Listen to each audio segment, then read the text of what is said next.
Uncovering a killer's mistake can lead detectives to unexpected places. Those who take the lives of others may work hard to remain masked, camouflaged. It's a classic Sunday night in England, and a local arrives for a drink. He went to a local pub where he sat and ordered a ploughman's, had a chat with the landlady, and drank an orange juice and lemonade. Shortly after, the man popped his coat on, went to the bathroom. And he dried his hands on a paper towel, which he put in the bin.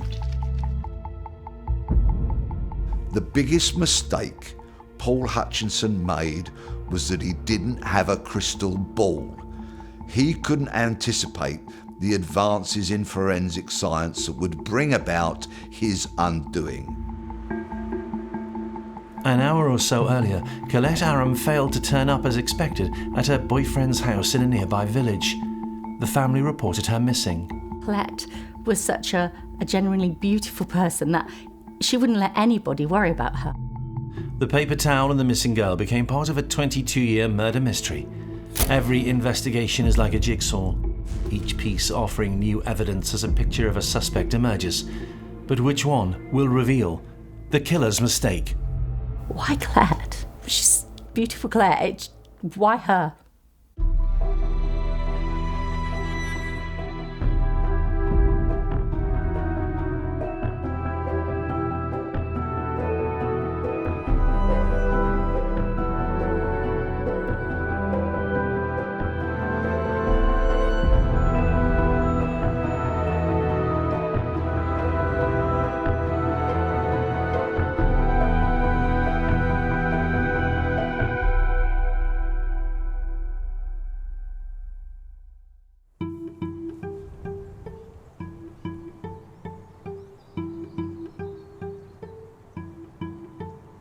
Keyworth, Nottinghamshire, in the English Midlands, a village which has grown slowly to become a small town, safe, dependable.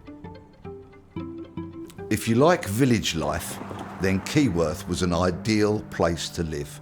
Picturesque, low crime rate, just a lovely, rural, idyllic place to be. Keyworth's a lovely village. It was where I grew up. It's a beautiful village, and in the 80s when we were growing up, it was one of the safest places. You just went everywhere and did your own thing, and a lot of people know each other, friendly, and just a lovely place to grow up. Karen Willis, like so many 16-year-olds in 1983, spent Sunday glued to the radio. What would be top of the pops that week? It was a normal Sunday evening, and we had listened to the top 30.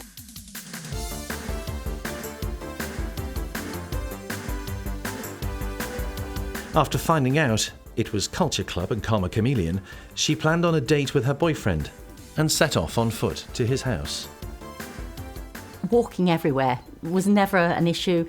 You would go anywhere and everywhere by foot and felt comfortable doing so. But that night would be different. I did my usual, say goodbye to Mum, and off I trotted to the local pub, if you like, in the corner to meet my boyfriend. And as I was walking, there was an incident that gave me a little bit of a concern. There was a car that had passed by me, and I didn't recognise, and it was really, really, slightly made me feel anxious, this car, because it sort of like beat me, but I didn't know who it was. It was an unsettling moment for the young woman, and it wasn't over. So carried on walking down the road, and then a little bit further down the road, I was again, the same car, beeped again. Which made me then think, who are you? It made me slightly anxious, and I continued down the road as fast as I could because I could see a couple walking together. So I tried to catch up with them. Who was it? what had just happened. A friend, perhaps, who was saying hello? That would be typical of Keyworth. Karen Willis did catch up with the couple ahead of her, eventually got home safe. Later, she planned on calling her best friend, Colette Aram. They'd met at school. As Colette was growing up, she liked lots of different things. She liked riding, what have you. But we just had fun. There was no, we were just innocent young children that were lucky enough to grow up in a lovely area and lucky enough to have wonderful parents. And we were just happy children. And Colette was an easy choice for best friend. Colette was a model daughter. She was studious at school. She listened to her parents. They couldn't have wished for a more beautiful girl. She was very considerate and kind and gentle and soft and caring. The girls had the same ambition for when they left school. We were both starting to do hairdressing, and Colette and I were so excited because we were going to go to college together. She was working in one salon and I was going to work in the other. Feeling confident about their futures, Karen and Colette felt set for life. First job, great place to live, and no reason to be worried about a neighbour called Paul Hutchinson. Paul Hutchinson seemed like a completely normal man next door. He was married, he had children, he had a normal job. There was nothing that made him stand out as abnormal or out of the ordinary. Except they should have been worried. Appearances, even in Middle England and places like Keyworth, can be deceptive. They don't come much worse than Paul Hutchinson. As a committed sexual deviant, in his spare time, he liked to hide out in sheds, watching young girls riding horses while touching himself.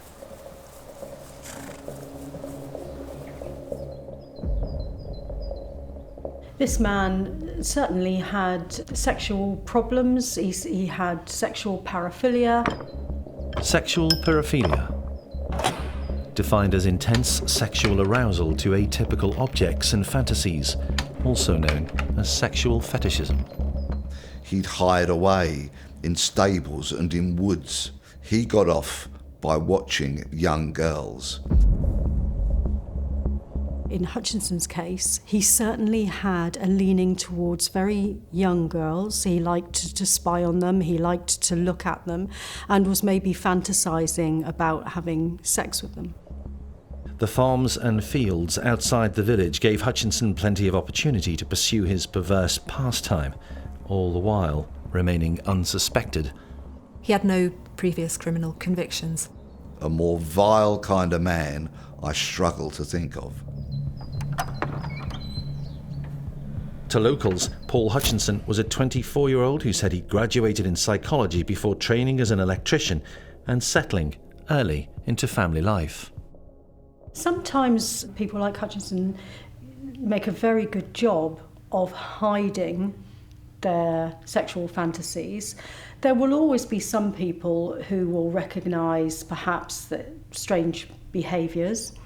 And sometimes within families, it depends how much questioning there is. He might have been able to live quite a private life in his own home.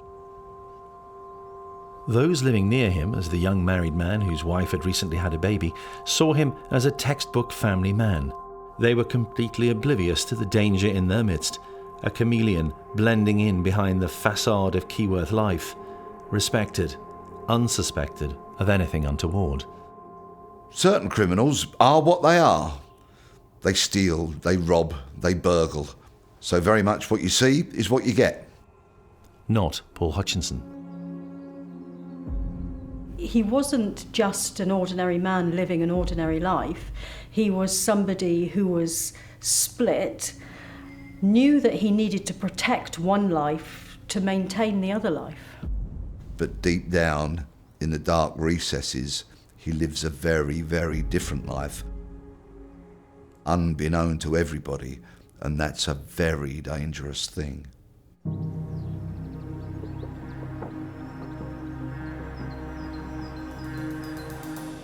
It was the 30th of October 1983 when Karen Willis had been beeped at by a motorist. Earlier, Paul Hutchinson was doing what Paul Hutchinson did, spying on young girls riding. Colette Aram had been at the stables. When home, she planned a night out. Colette had gone to meet her boyfriend, so she was going, as we all did, walking to see her boyfriend. He was going to meet her up Nicker Hill. Again, a beautiful place in Keyworth where you wouldn't think anything of walking. It was still a mystery to Karen, who had beeped at her earlier. As detectives later tried to uncover a killer's mistake, they would want an answer to that mystery. At 7 o'clock, a few streets away from Karen, Colette headed out.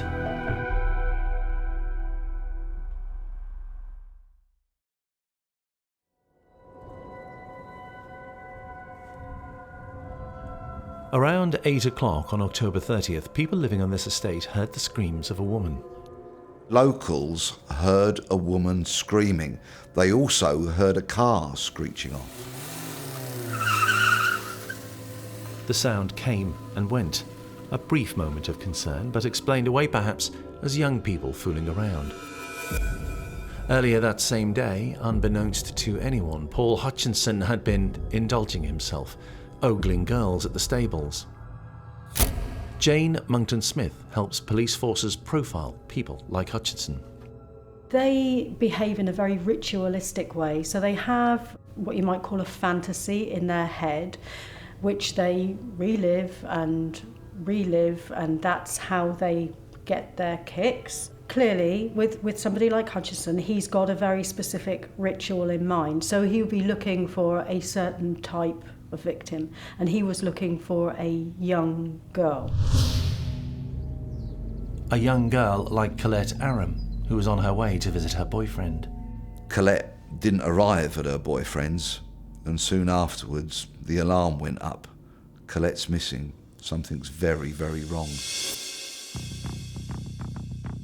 It was very out of character for Colette to go missing. Some children do, and they do that a lot, but not Colette. This was completely out of character. She would have phoned her mum to say, by the way, I've just popped into Karen's, or I've just popped in, wherever she was going, she would have said. So mum wouldn't worry, because she was such a kind, considerate person. And that's why we knew so quickly that Colette was missing straight away, because she didn't arrive, and she would have made the phone call. Sometime that night, Colette's family called the police. As a detective, you dread hearing those words, a child has gone missing. Detectives are parents themselves, but they have to suppress all the natural concerns that they might have because they've got a job to do. We've got to find this child. As police arrive at the scene, family and friends convey a picture of Colette that makes it clear she isn't the kind of girl who just disappears. She must be in trouble. Everybody else that was around, had gone looking for her and was searching to find where she'd suddenly disappeared to, because nothing made sense. But this is serious. This is worrying. We've got to find this girl. The search parameters were set. Start at her home, follow the route to her boyfriend's, fan it out as much as you possibly can, depending on how many resources you've got available. Turmoil, horrendous. While police searched, Karen Willis becomes convinced that the strange car she encountered earlier that evening could give a clue to Colette's whereabouts. The police wanted to know a little bit more about it, but unfortunately that really, really hurts and still does. The fact that I couldn't give them anything more than the fact that this car had passed me and made me feel anxious. The next day, the community sprung into action. Everybody went out looking for Colette, everybody that knew was searching for her. her brother, her mum, her dad, aunties, uncle, everybody was there trying to find where's Colette, because clearly that wouldn't have happened. She would have let us know. The following day, about 1.5 miles from the route that she'd followed, Colette's body was found. She had been raped, strangled, and her body had been left in a sexually provocative pose. Colette's brother had to suffer the horror of finding his own sister dead. To this day, I have no idea how he lives and copes with what he saw. Trauma never goes away. The family every day live with that trauma, and it's never going to go away. You know, you can say time makes a difference, but it doesn't. It's so traumatic what happened. I personally had to break away from any of the information about what had happened to Colette that evening, and that was how I protected myself. I felt guilty that it was Colette. I didn't want, obviously, it to be me, but I had so much guilt that, why Colette? She's, she's beautiful Colette. Why her? Why anybody? But, yeah. As police searched for clues and the perpetrator, village life in Keyworth, a previously serene and safe space, was turned on its head. Keyworth changed that day. It became a different village. It became a village where nobody trusted one another. Everybody wanted to know where everybody was, and we weren't allowed to walk the street by myself, and I didn't want to. We were too frightened. And probably to this day, obviously the children now are growing up, but even as parents, I always make sure I take my children everywhere, and I know that my parents did the same from that day forth. Police were on the hunt for a killer's mistake. Quickly and correctly, they assessed the sequence of events. Colette was abducted from a country lane. She was bundled into a car. She was strangled and she was raped, and then her body was dumped in a field. When Colette's parents bid her farewell that evening, they wouldn't have dreamt for a moment that such an appalling thing was going to happen to her. Detectives built a case from the evidence up, and what they quickly learned was that a motorist had pestered a young woman in Keyworth, and hours later, another young woman had been snatched, or perhaps accepted a ride. That theory was quickly ruled out. Colette would never have gone into a car. Not in a million years would Colette have. She would have had to have been forcefully. Somebody maybe asked her directions. I don't know how that happened, but clearly she wouldn't have, gone into that car without a forceful situation. Unmasking Paul Hutchinson would not be easy. No one suspected the quiet family man. His penchant for perversions were widely unknown, and he'd never escalated to attacking a girl. On the evening of Colette's murder, he behaved as usually as he could.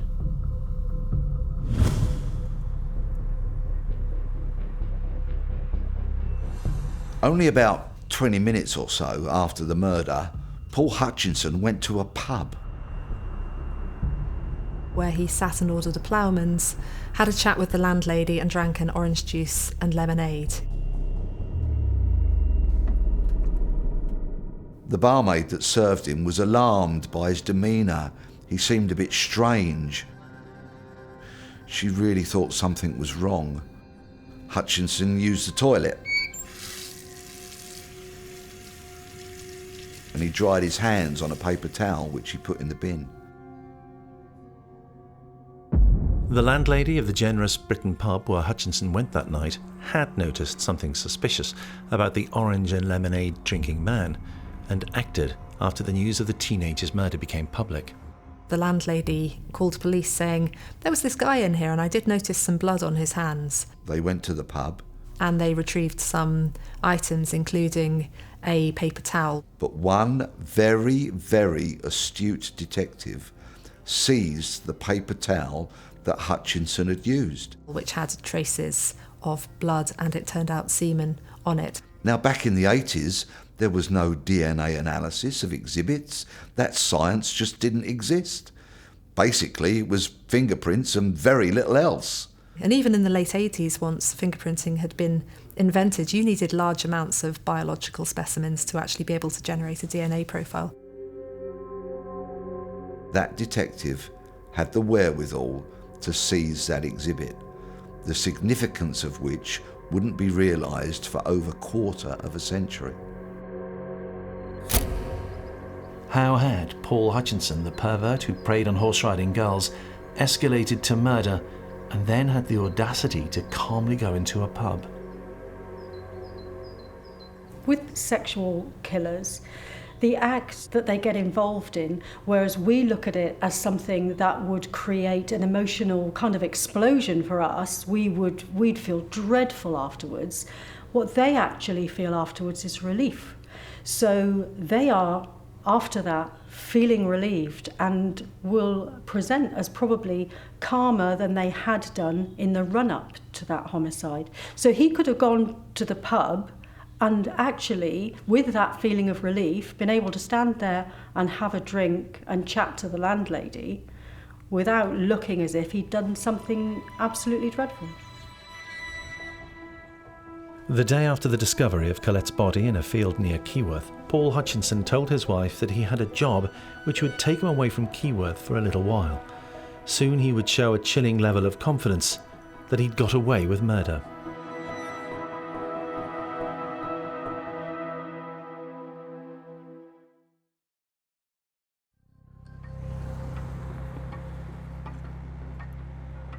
Colette Aram had been murdered and police did not have a suspect. They could not know that her killer had returned to Keyworth from where he had conveniently left on the pretense of working away.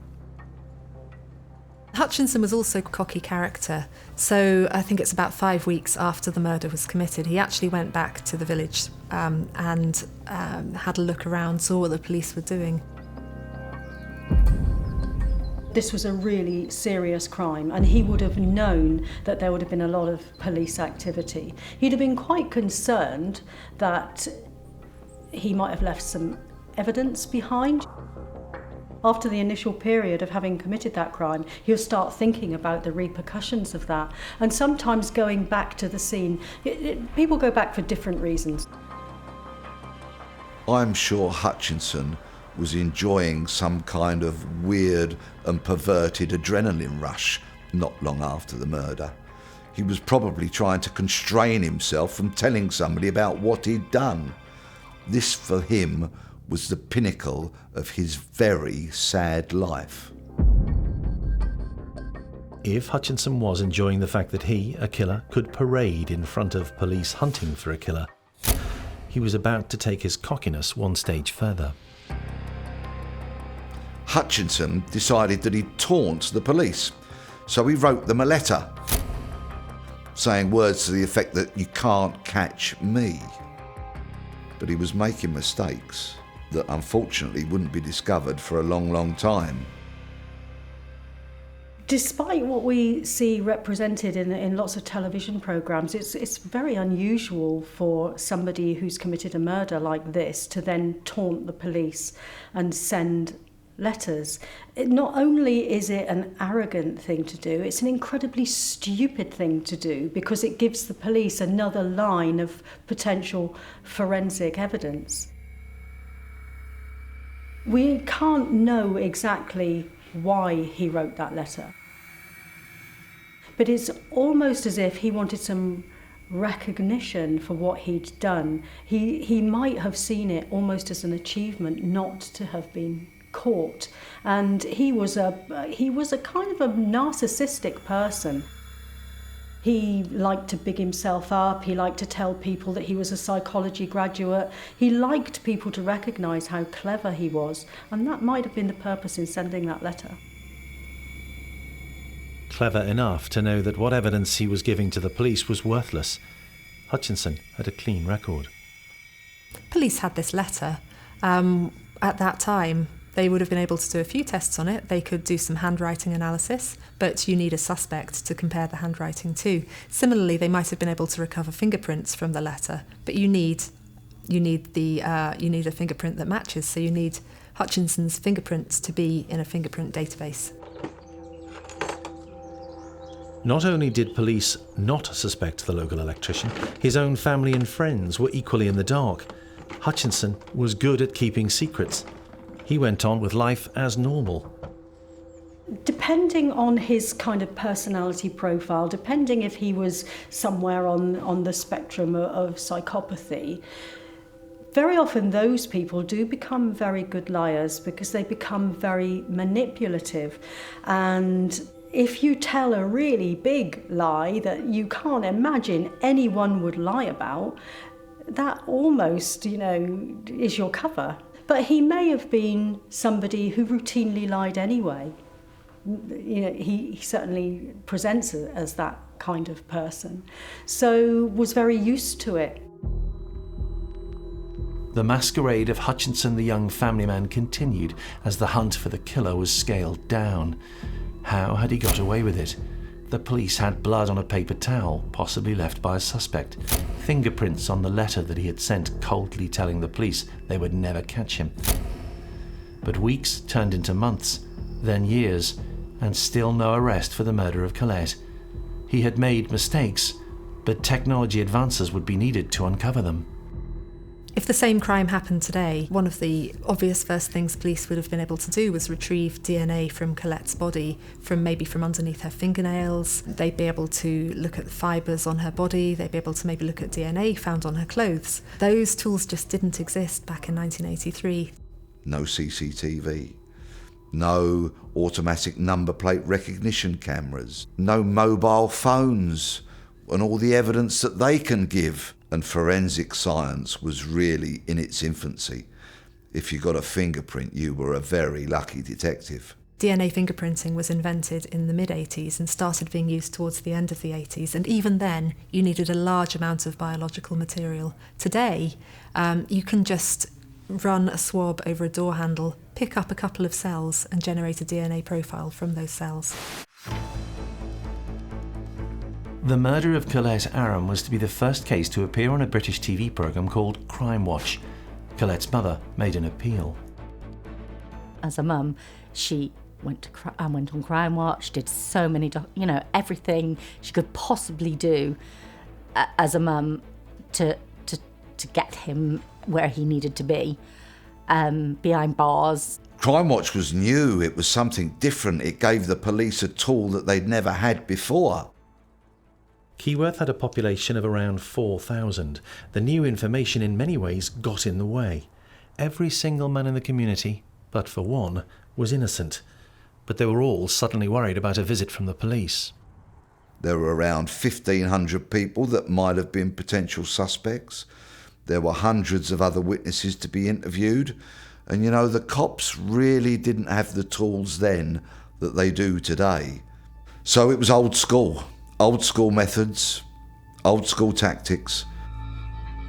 Investigations and interviews that followed the Crime Watch appeal didn't lead to any arrests, but it did make Paul Hutchinson, the killer still living in Keyworth, feel that the net was tightening.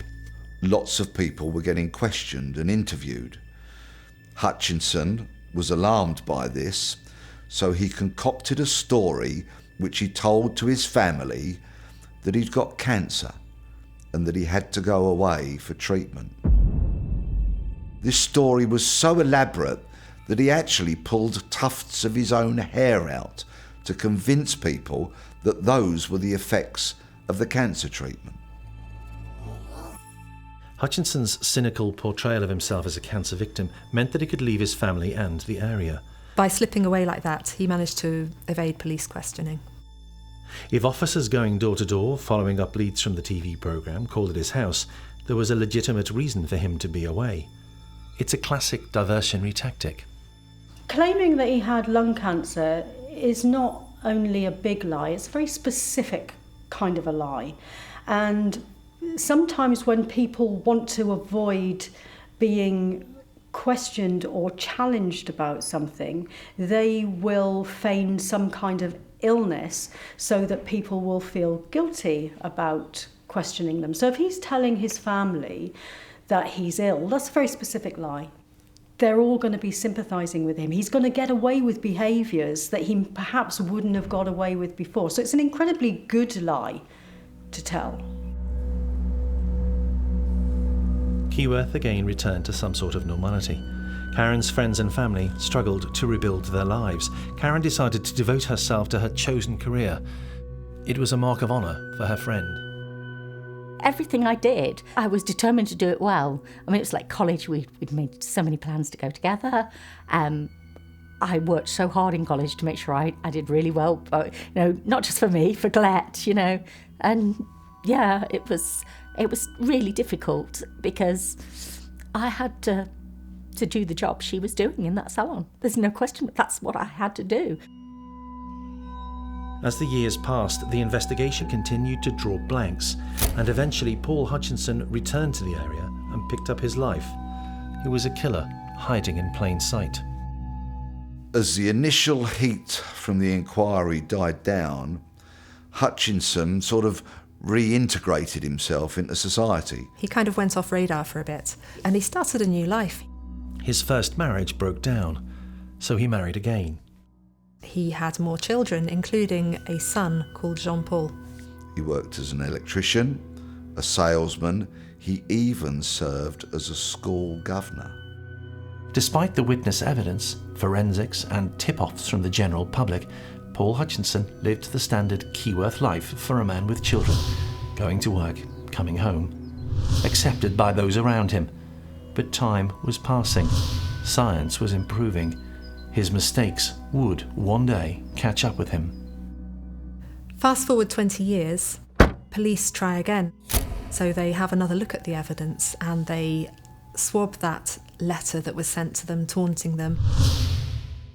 They have a look at Colette's clothes and retrieve DNA from her clothing. They also have another look at that paper towel that was found in the pub. From these three sources, they're able to put together a DNA profile of the possible killer. They still have a problem though. They may have a DNA profile of the killer, but they still need to match it to somebody. What mistakes had Hutchinson made? Would he ever be uncovered as the killer?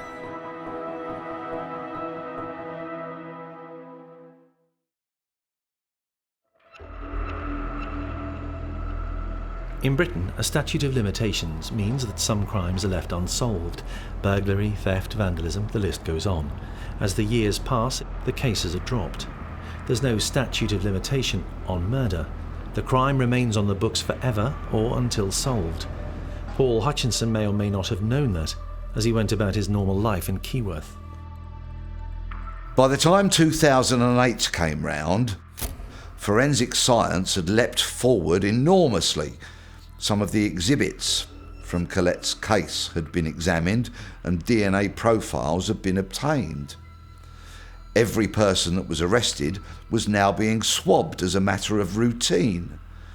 One such person got arrested for a driving offence, taken to the police station and was swabbed. That young man was called John Paul Hutchinson. A killer's mistake was about to be revealed. His days were numbered. The turning point in this case comes when Hutchinson's son, Jean-Paul, is pulled over for a speeding offence and arrested.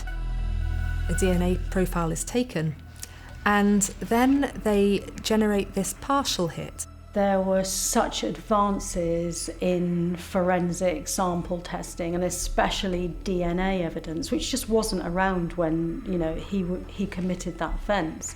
And things have moved forward so much that you don't even need to be yourself on the database now for the police to get a match. And increasingly we're seeing that where people who've committed offences 20, 30 years ago are now getting that knock on the door, which a lot of them must be dreading. So he couldn't possibly have predicted that things would advance in the way that they have. So he was just very unlucky that he managed to keep himself off the DNA database so that that match wasn't made, but he could not control any of his relatives getting onto the database. Like the man arrested on a driving offence in Keyworth. An analysis of his DNA profile showed a lot of similarities with the DNA profile that they'd got from the exhibits around Colette's murder. The dots were beginning to get joined up. Jean-Paul's DNA matches the crime scene DNA profile, not entirely, but enough that that makes them think, maybe this person is related to the killer. There was a match then to Colette's murder, and it was only a matter of time before he got the knock on the door. Was the family man about to discover that his own son inadvertently would create his father's downfall? The DNA profile was close enough for police to suspect that a family member of the young John Paul Hutchinson was linked to Colette's murder. It couldn't be John Paul, he was too young. Once you've identified that somebody may be a relative of the person who committed the crime, there are other tests, other DNA tests you can do. One of them is Y chromosome testing. So usually when you generate a DNA profile, you're looking at little markers across all of the chromosomes. In this type of test, you're looking just at the Y chromosome. The Y chromosome is what males carry. So females have two X chromosomes. Males have an X chromosome and a Y chromosome. And that Y chromosome is important because a copy of it is passed down the male line. So Paul Hutchinson's brothers will carry the same Y chromosome. They inherited it from their father. But Hutchinson and his brothers will also be passing that same Y chromosome down to their sons. So when Jean-Paul's Y chromosome is tested, they can then look at other male relatives and get a stronger idea of whether this person really is related or not. The DNA profile police had from John Paul was a familial match to that found on the paper towel carelessly discarded by a man at the Generous Britain pub in 1983. It matched the DNA found on Colette's clothes too. But his father Paul had a reason for that. It wasn't his DNA. He was going to try and lie his way out of it. The police arrested Hutchinson and he spun a yarn. He said the DNA profile that they'd got actually belonged to his brother who was dead, so he was trying to put the blame on him. What he doesn't realise is the police have his dead brother's DNA and it's not a match. So that blew a hole in Hutchinson's story. And there was a fingerprint on the letter that Hutchinson wrote to the police all those years ago. So now, the DNA from Colette's clothes, the DNA from the paper towel in the pub, the fingerprint on the letter, the case against Hutchinson was looking compelling. Once you've used familial DNA testing to identify Paul Hutchinson as the suspect, you then need to do a full DNA profile because familial searching isn't enough to say with certainty this person matches a crime scene profile. So you swab Paul Hutchinson's DNA and you generate a DNA profile and you compare that to the profiles from the paper towel and from Colette's clothing and so on, and you see that they match. Time was up for the killer of Colette Aram. It was Paul Hutchinson who'd skulked in the stables, a peeping Tom pervert who'd spied on young girls near Keyworth. It was almost certainly Paul Hutchinson who'd beeped at Karen Willis, who had snatched Colette Aram as she walked to see her boyfriend, who had strangled, raped her, murdered her, and then dumped her body in fields. It was Paul Hutchinson who'd gone to the Generous Britain pub, casually ordered an orange and lemonade, washed away blood from his hands before drying them on a paper towel. It was Paul Hutchinson, who'd lived the lie of being a family man, stand-up citizen, school governor and electrician living in a neat house on a neat row in a neat street of Keyworth. 26 years after the crime, Paul Hutchinson was sentenced to life imprisonment. But that is not the end of the story of the killer who made a mistake. Hutchinson got hold of enough tablets to take an overdose. Annoyingly, he only served a few months of that sentence. He took his own life. I always get extremely irritated by murderers who are allowed to take their own lives in prison. Hutchinson evaded justice while he was alive. He has now been able to evade justice through his death. When he went to prison, he got a life sentence, and he probably didn't see much of a life for himself in there. Everything that he'd known, all of the family network, the stability that he had gone. It's very sad for the family because they don't feel that they got justice. But in the end, he was never going to give them justice anyway. And this was his final act of, I'm going to deal with this, I'm going to win, I'm going to have the final say. As criminologists reflect on the murder of Colette Aram and the evasion from justice for decades of Paul Hutchinson, they can now see why he was destined to be captured. Hutchinson actually made quite a lot of mistakes, any of which could have ended with his arrest. He was just lucky that they didn't, really. Sending those letters, for example, was a big mistake. And certainly when he was arrested, having sent those letters, that wouldn't have helped with his sentencing because it shows no remorse. He couldn't have known about the DNA advances, but even so, going into that pub, talking to the landlady so close to the murder scene, going into that pub with blood on his hands, leaving behind a tissue which had Colette's DNA on it and his DNA on it, that was a big mistake. Hutchinson's biggest mistake is that he left actually lots of evidence lying about. At the time, the technology didn't exist to do anything with that evidence, but as time goes by, technology develops, and then they could catch him. The other great irony here is that Hutchinson went away, kind of disappeared, didn't do anything else that we know of, but then his son gets pulled over for a speeding conviction, and then because of that, because of something his son does wrong, police are able to look back and find him. The biggest mistake Paul Hutchinson made was that he didn't have a crystal ball. He couldn't anticipate the advances in forensic science that would bring about his undoing. He left DNA at the scene, he left DNA on that paper towel at the pub, and of course there was a fingerprint on the letter. Those who loved Colette Aram finally saw justice done for the teenager who had high hopes and a life ahead of her. But that will never bring her back. Beautiful, quiet, kind and giggly. Her giggle, I'll never forget that giggle. It's still, her giggle is the one thing that has never ever, it's so clear in my mind, her giggle, because it was slightly different, but it made you smile.